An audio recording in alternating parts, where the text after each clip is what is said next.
Hello everyone, and welcome to today's class on DBD Terminology 101. Now please note there will be no snacks or drinks during this class, so put those away. Anyways, for our first lesson today, we will be teaching you what is an M1 killer and what is the difference between M1 killers and M2 killers.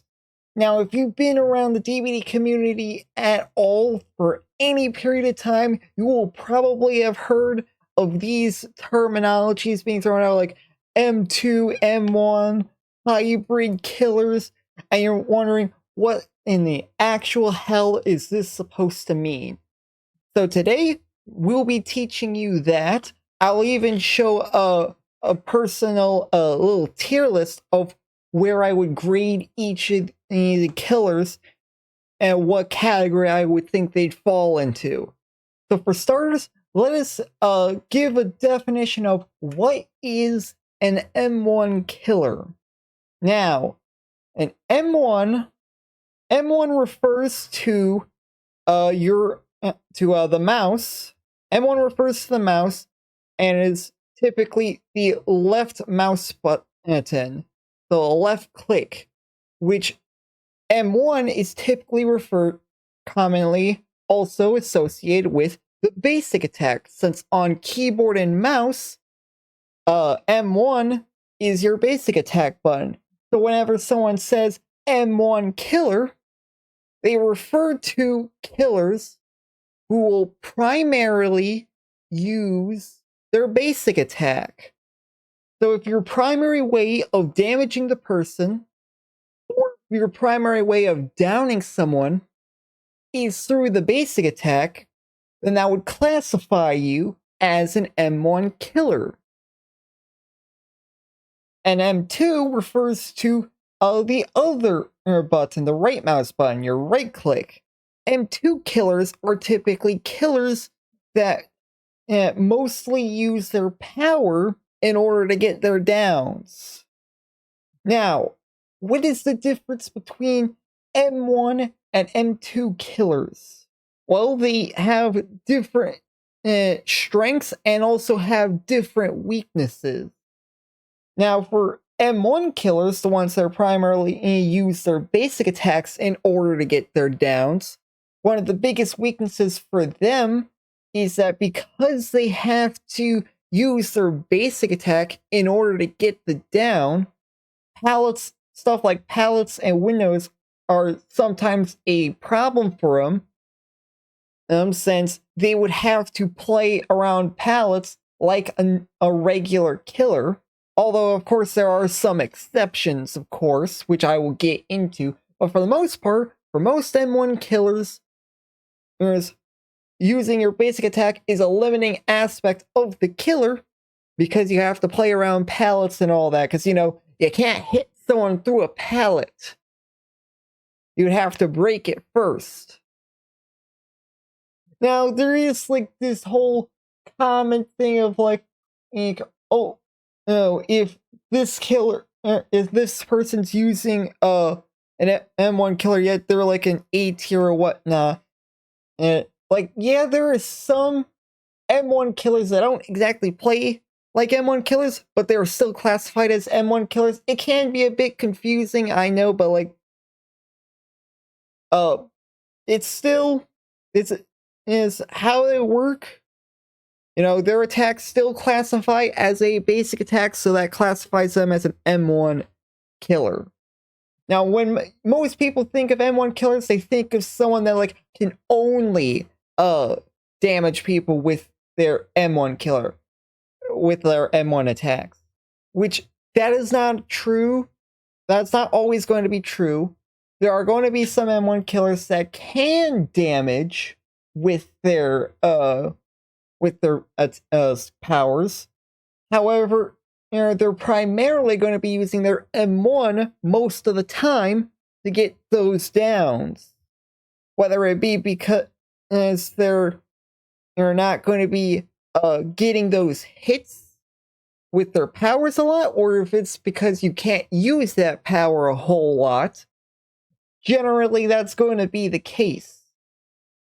Now, to really try and show what I mean with like M1 and M2 killers, I have this little tier list here, which I will have on screen, showing where I would place each killer and how I would describe them as M1 killers. Now with hybrid killers, basically hybrid killers, they're a mix of M1 and M2. No.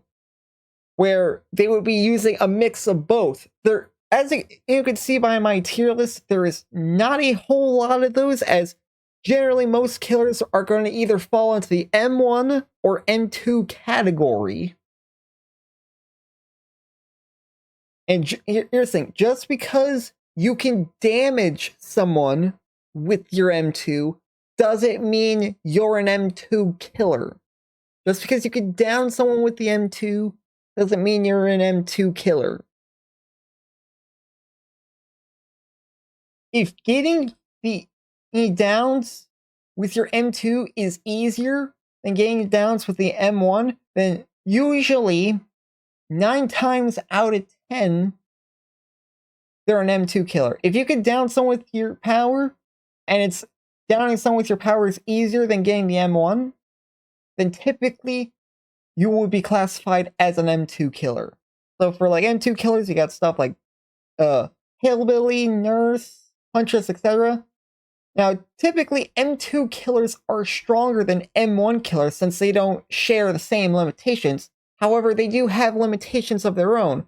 Like, for example, they cannot trigger perks that require basic attacks, as those attacks count as M2 attacks or special attacks. So stuff like Expose, Surge, whatnot, that's the Biffle, all those perks, any perks that require the use of a basic attack, it will not trigger for those killers, so that does limit their options of what they can run. And also with some of these M2 killers, their abilities can have cooldowns. Some of them you may have to reload. Their M2 killers are typically trickier to use since their powers require a lot more game sense and more reflexes in order to actually use them properly. Whereas M1 killers are a bit more simplistic since all you have to worry about is your basic attack. So they're a bit simpler to play. And with the hybrid killers, I have 3. I have Plague, I have Oni, and then I have Pig. I will explain why I have these 3 as hybrids. So for Plague, for an example, Plague is a hybrid killer for me because without your Corrupt Purge, you are an M1 killer, as you have to down someone with your power in order to get the down. But once you get Corrupt Purge, you go from an M1 killer to an M2 killer. As now you can down people with the power, which makes it much easier, and then converts you to an M2 killer.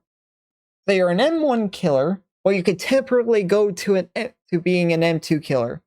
Only I put in here for the same reasons I would Plague. You start the game as an M1 killer, but once you get into Blood Fury, then you become an M2 killer.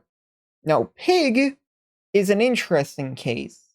I have Pig here because although you can down people with the power, the reason why I have them as a hybrid killer instead of an M2 killer is because Pig's ambush is not consistent enough, in my view, for it to be considered an M2 killer. So technically, they would be an M2 killer, however, I do consider them to be an M1 killer since the M2 is so easy to avoid sometimes, to where sometimes going for the basic attack is better. You would want to be doing a mix of the two. I was going to put him as an M1 killer because sometimes you have to play like an M1 killer, but I decided to go the middle ground and have them as a hybrid killer, since there are situations where the M2 is better than going for the M1. Yeah, so I just have them as a hybrid killer. But yeah, these are all the killers. These are all the classifications. If you found this video helpful, be sure to like and subscribe and all that. And yeah, if you have any more questions, please let me know in the comments, and I'll try and answer them to the best of my ability. And yeah, thank you all so much for watching, and I'll see you all next time. Take care, everyone.